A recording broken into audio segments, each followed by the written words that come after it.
조선시대 아무도 안 산다는 무당집. 관아가 한 과부에게 이 집을 넘겼습니다. 과부는 어쩔 수 없이 5살 아들과 함께 들어갔지요. 그런데 첫날 밤 아이가 말했습니다. 어미, 여긴 귀신이 사는 집이 아니야. 과부는 놀랐습니다. 아이는 어떻게 알았을까요? 며칠 뒤 과부는 집안에서 무언가를 발견했습니다. 무당이 평생 숨겨온 비밀이었지요. 그 순간부터 과부의 삶이 완전히 바뀌었습니다. 사람들이 하나둘 이 집을 찾아오기 시작했고 관아는 점점 불편해졌습니다. 왜일까요? 무당집에 대체 무슨 비밀이 숨겨져 있던 걸까요? 그 이야기 지금 시작하겠습니다. 안녕하세요. 사랑방 야담에 오신 여러분 반갑습니다. 항상 건강하세요. 영상 전 구독, 좋아요 눌러주시고 오늘 야담 시작하겠습니다. 조선 말기 한양 성박 작은 마을에 무당 한 사람이 살았습니다. 그 무당은 평생을 혼자 살다가 어느 봄날 갑자기 세상을 떠났지요. 집은 그대로 남았습니다. 마을 사람들은 그 집 앞을 지나칠 때마다 고개를 돌렸습니다. 무당이 살던 집이라 부정탄다. 귀신이 나올 것이다. 소문은 금세 퍼져나갔지요. 관아에서는 골칫거리가 생긴 셈이었습니다. 빈집을 그대로 둘 수도 없고 그렇다고 사려는 사람도 없었던 겁니다. 마침 그때 과부 한 사람이 관아 문 앞에 앉아 있었습니다. 남편을 잃고 살 곳을 잃은 여인이었지요.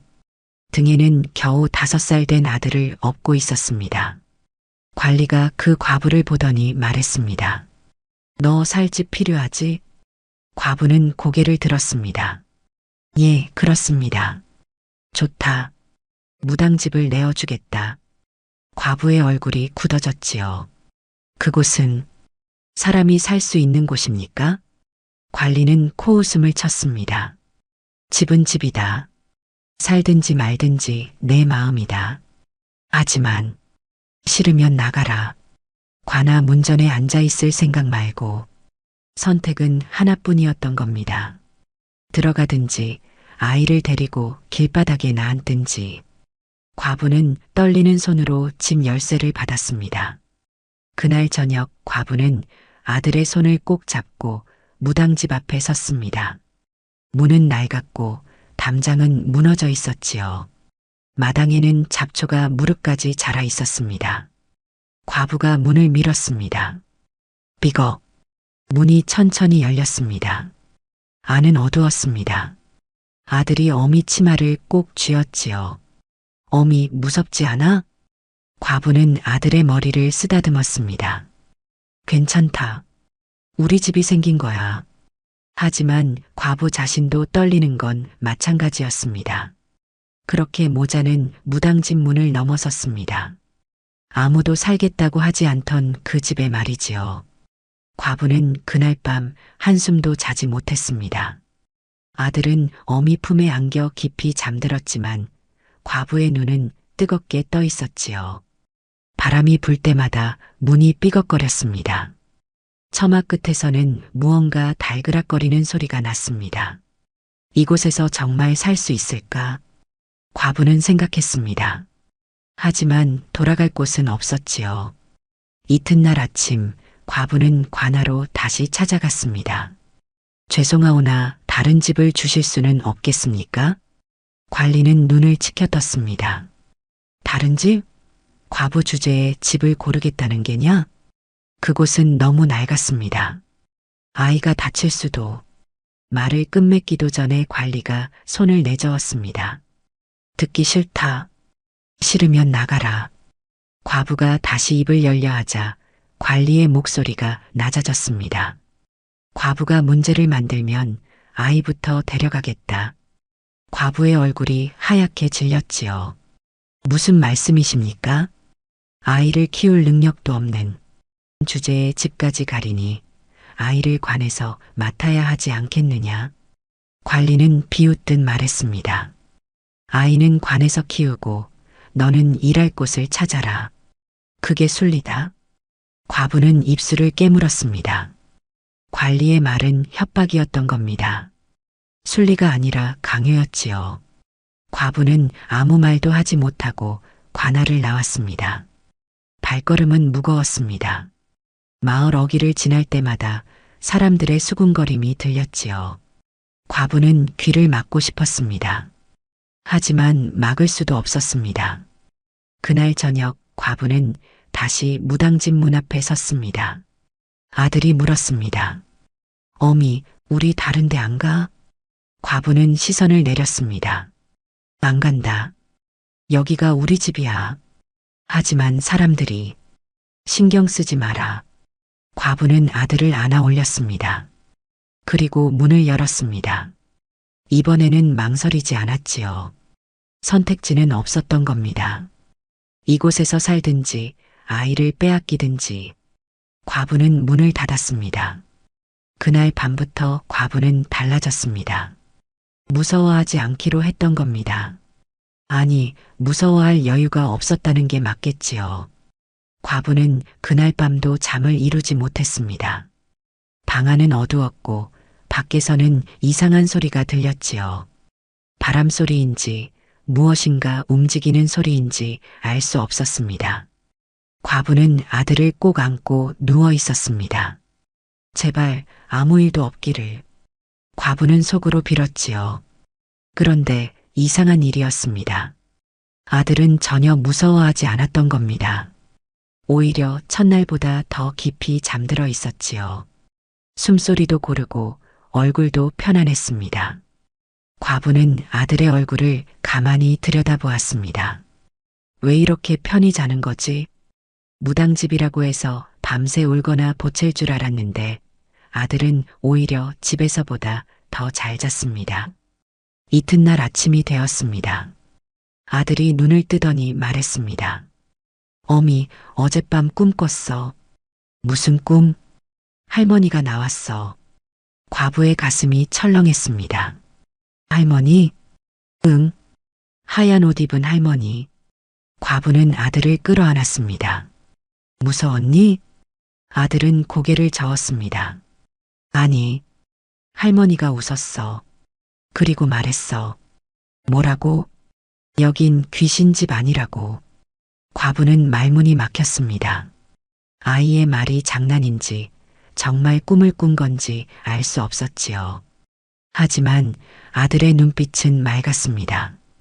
겁에 질린 기색이라곤 전혀 없었던 겁니다. 과부는 아들의 머리를 쓰다듬었습니다. 그래, 귀신집이 아니야. 응, 할머니도 그랬어. 아들은 방 안을 둘러보았습니다. 어미, 여기 살만해. 과부는 웃음이 나왔습니다.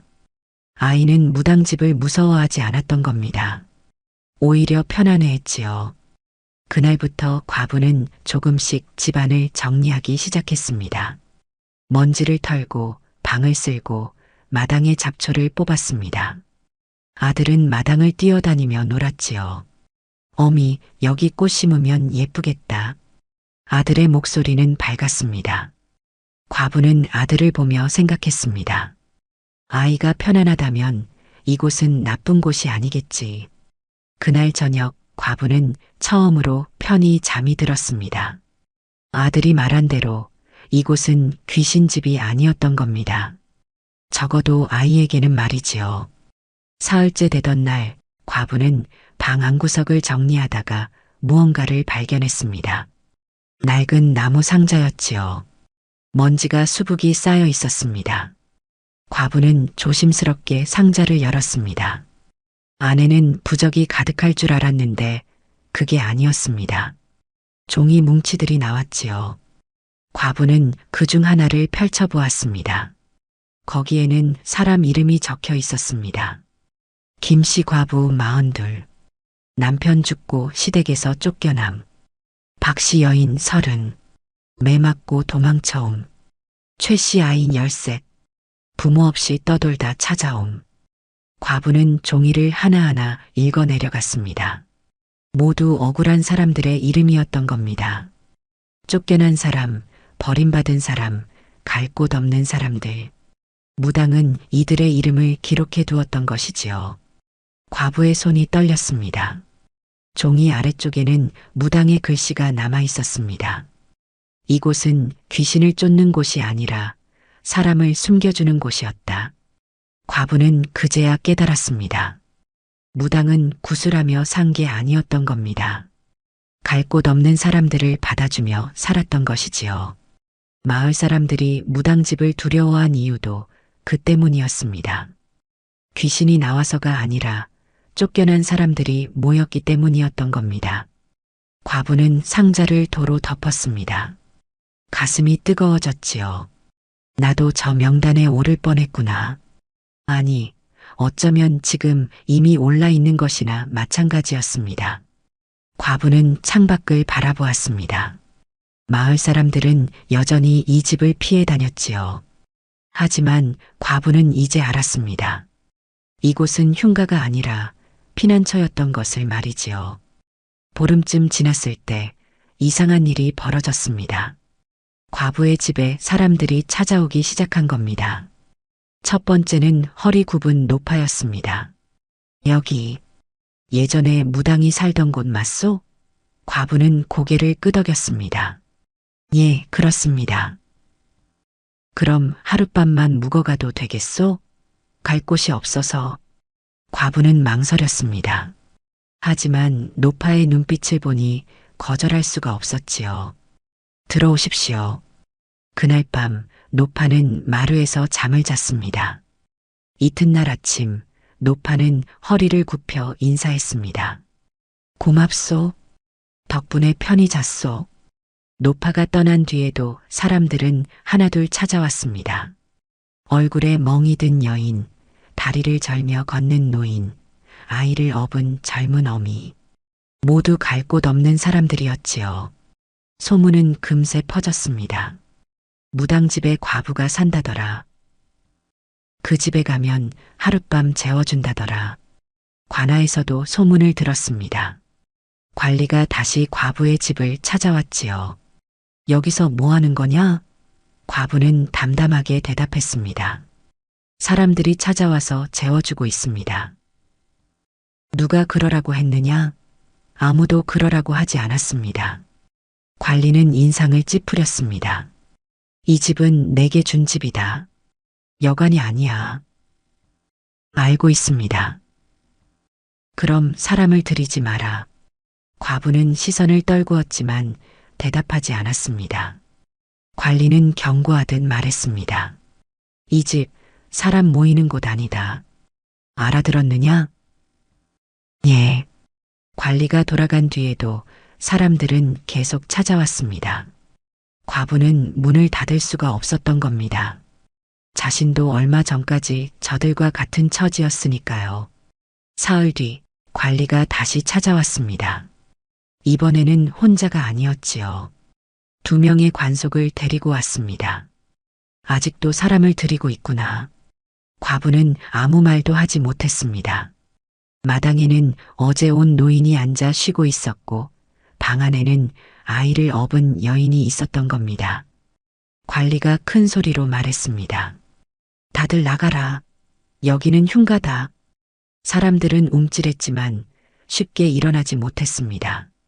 갈 곳이 없었으니까요. 관리가 다시 소리쳤습니다. 이 집은 사람 모일 곳이 아니야. 흉가라고. 그때 과부의 아들이 조용히 물었습니다. 그럼 왜 사람들 올 때만 쫓아내요? 관리는 아이를 내려다보았습니다. 뭐? 흉가면 처음부터 우리 어미한테 주지 말았어야죠. 아이의 목소리는 작았지만 또렷했습니다. 사람 없을 땐 아무 말 안 하다가 사람 오면 쫓아내는 건 이상해요. 관리는 말문이 막혔습니다. 아이의 말이 틀리지 않았던 겁니다. 마당에 있던 노인이 고개를 끄덕였습니다. 아이 말이 맞소. 여인도 작게 중얼거렸습니다. 정말 흉가라면 처음부터 사람을 들이지 말았어야지. 관리는 얼굴이 붉어졌습니다. 입 닥쳐. 내 놈들이 뭘 안다고. 하지만 목소리에 힘이 없었지요. 과부는 아들을 바라보았습니다. 5살밖에 안 된 아이가 어른들도 못한 말을 했던 겁니다. 관리는 혀를 차며 돌아섰습니다. 다음에 또 이러면 가만 안 둔다. 하지만 그 말은 공허했습니다. 아이의 한마디가 판을 흔들어 놓았으니까요. 그날 밤 과부는 잠을 이루지 못했습니다. 아들의 말이 자꾸 떠올랐지요. 그럼 왜 사람들 올 때만 쫓아내요? 과부는 깨달았습니다. 관아는 처음부터 이 집을 흉가로 만들고 싶었던 게 아니었습니다. 그저 사람이 모이는 걸 막고 싶었던 것이지요. 왜일까요? 과부는 무당이 남긴 기록을 다시 꺼내 읽었습니다. 이곳은 사람을 숨겨주는 곳이었다. 그제야 과부는 알았습니다. 관아는 갈 곳 없는 사람들이 모이는 걸 두려워했던 겁니다. 쫓겨난 사람들이 한 곳에 모이면 목소리를 낼 수 있으니까요. 이튿날 아침 관리가 또 찾아왔습니다. 오늘까지다. 내일부터 사람 들이지 마라. 과부는 고개를 숙이고 있었습니다. 하지만 이번에는 달랐지요. 과부는 천천히 얼굴을 들었습니다. 묻겠습니다. 관리가 눈을 가늘게 떴습니다. 뭘? 흉가면 왜 제게 줬습니까? 관리의 얼굴이 굳었습니다. 그게 무슨 소리냐? 귀신 나오는 집이라면서 왜 저한테 주셨습니까? 과부의 목소리는 가늘게 떨렸지만 멈추지 않았습니다. 저희 모자를 해치려고 주신 겁니까? 관리는 헛기침을 했습니다. 그게 아니라 그럼 귀신이 없다는 걸 아셨던 겁니까? 관리는 대답하지 못했습니다. 과부가 다시 물었습니다. 귀신 없는 집을 흉가라고 부르는 건 사람들 못 오게 하려는 거 아닙니까? 마당에 있던 사람들이 서로 눈빛을 나눴습니다. 맞는 말이요. 귀신은 없소. 사람만 있을 뿐이요. 관리는 얼굴이 일그러졌습니다. 질서를 어기고 있다. 함부로 사람을 모으면 안 돼. 과부는 처음으로 맞섰던 겁니다. 질서가 뭡니까? 갈 곳 없는 사람 내쫓는 게 질서입니까? 관리는 할 말을 잃었습니다. 관리는 한참을 서 있었습니다. 과부의 말에 제대로 대꾸하지 못했던 겁니다. 그때 과부의 아들이 다시 입을 열었습니다. 질서는 약자부터 쫓아내는 거예요? 관리가 아이를 내려다보았습니다. 내가 뭘 안다고. 저도 약자예요. 어미도 약자고요. 아이는 마당에 앉은 사람들을 가리켰습니다. 여기 있는 사람들도 다 약자예요. 그래서 약자들이 모이면 안 되는 게 질서예요? 관리는 입을 다물었습니다. 아이의 말은 단순했지만 핵심을 찔렀던 겁니다. 마당에 있던 노인이 일어섰습니다. 아이 말이 맞소. 우린 약한 사람들이요. 여인도 고개를 들었습니다. 그래서 이 집에 온 거예요. 다른 곳에선 우릴 받아주지 않으니까요. 사람들이 하나둘 일어나기 시작했습니다. 이 집은 흉가가 아니요. 귀신도 없소. 그저 갈 곳 없는 사람들이 잠시 머무는 곳일 뿐이요. 관리는 뒤로 물러섰습니다. 사람들의 목소리가 하나로 모였던 겁니다. 우리가 뭘 잘못했소? 하룻밤 자고 가는 게 죄요? 관리는 아무 말도 하지 못했습니다. 규정을 들이대려 했지만 사람들 앞에서 그 말은 힘을 잃었지요. 아이가 말했습니다. 우리 어미는 나쁜 일 안 했어요. 그냥 문 열어준 것 뿐이에요. 그 말에 마을 사람 몇몇도 고개를 끄덕였습니다. 담 너머에서 구경하던 사람들이었지요. 아이 말이 맞소. 과부가 뭘 잘못했소? 관리는 할 말을 잃었습니다. 아이의 한마디가 판을 완전히 바꿔놓았던 겁니다. 관리는 결국 아무 말도 하지 못하고 돌아갔습니다. 사람들은 그 모습을 지켜보았지요. 누군가 작게 말했습니다. 이겼구나. 과부는 천천히 고개를 저었습니다. 이긴 게 아닙니다. 그럼 뭐요? 그냥 물러서지 않았을 뿐입니다. 노인이 과부의 손을 잡았습니다. 그게 이긴 거요. 과부는 눈시울이 뜨거워졌습니다. 살면서 처음으로 누군가 자기 편이 되어준 기분이었던 겁니다. 그날 이후 관아는 다시 오지 않았습니다. 사람들은 여전히 과부의 집을 찾아왔지요. 마을 사람들도 이제는 피해 다니지 않았습니다. 저 집 귀신 없다더라. 과부가 사람 좋은 것 같던데. 소문은 조금씩 바뀌어 갔습니다. 어느 날 동네 안악 하나가 찾아왔습니다. 여기 쌀 좀 놓고 가도 되겠소? 과부는 놀랐습니다. 왜 제게 쌀을요? 그냥 고생하는 것 같아서. 안악은 쌀 한 대를 놓고 갔습니다. 그 뒤로도 간간히 누군가 무언가를 놓고 갔지요. 된장, 나물, 때로는 헌옷까지. 과부의 집은 이제 쫓아낼 수 없는 곳이 되었습니다. 사람들이 지켜보고 있었으니까요. 관아도 함부로 건드릴 수 없었던 겁니다. 아들이 과부에게 물었습니다. 어미, 우리 이제 안 쫓겨나는 거지? 과부는 아들을 품에 안았습니다. 그래, 안 쫓겨난다. 왜? 우리가 물러서지 않았으니까. 아들은 웃었습니다. 그날 밤 과부는 무당이 남긴 상자를 다시 꺼냈습니다. 그리고 종이 한 장을 꺼내 이름을 적었습니다. 나 과부. 무당집에서 다시 시작함. 과부는 종이를 상자에 넣었습니다. 이제 자기 이야기도 기록의 일부가 되었던 겁니다. 그로부터 계절이 2번 바뀌었습니다. 과부의 집은 여전히 낡았습니다. 돈이 갑자기 생긴 것도 아니었지요. 하지만 달라진 게 있었습니다.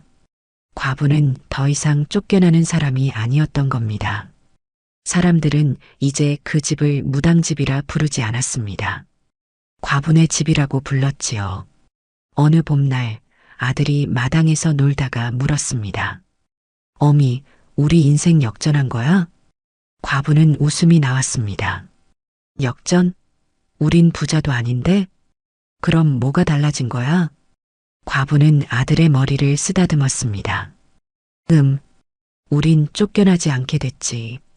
그게 역전이야? 그래, 그게 역전이야.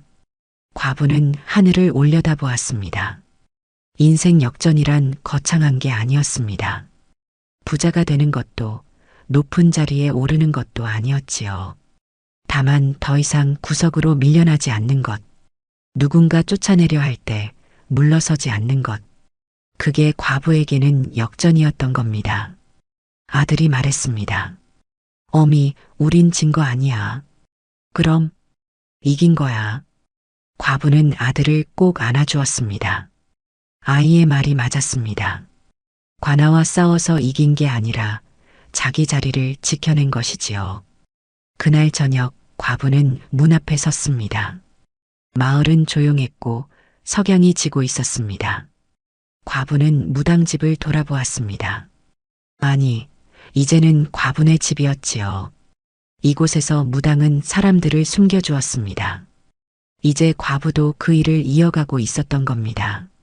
문을 두드리는 소리가 들렸습니다. 또 누군가 찾아온 것이지요. 과부는 문을 열었습니다. 들어오세요. 그날도 그 다음 날도 과부는 문을 열어주었습니다. 관아는 더 이상 뭐라 하지 않았지요. 사람들이 지켜보고 있었으니까요. 그렇게 무당집은 흉가가 아니게 되었습니다. 쫓겨난 사람들의 피난처가 되었던 겁니다. 과부의 인생 역전은 화려하지 않았습니다. 돈도 명예도 없었지요. 하지만 과부는 알았습니다. 자기 인생이 바뀐 순간은 무당집에 들어간 날이 아니라 쫓아내려는 사람들 앞에서 물러서지 않았던 그날이었다는 것을 말이지요. 아들이 마당에서 웃으며 뛰어놀았습니다. 과부는 그 모습을 바라보며 생각했습니다. 우린 이겼어. 쫓겨나지 않았으니까. 그것이 과부가 이룬 가장 큰 역전이었습니다. 그로부터 10년이 흘렀습니다. 무당집은 이제 마을 사람들이 모두 아는 곳이 되었지요. 과부네 집이 아니라 쉼터라고 불렸습니다. 15이 된 아들은 어느 날 어미에게 물었습니다. 어미, 나도 커서 이 집 지킬 거야. 과부는 아들의 머리를 쓰다듬었습니다. 그래. 하지만 잊지 마라. 뭐요? 이 집은 내가 지키는 게 아니라 여기 오는 사람들이 지켜주는 거란다. 아들은 고개를 끄덕였습니다. 그날 저녁 또 누군가 문을 두드렸습니다. 아들이 먼저 달려가 문을 열었지요. 들어오세요. 과부는 그 모습을 보며 웃었습니다. 무당이 시작한 일이 이어지고 있었습니다. 그리고 앞으로도 계속 이어질 것이었지요.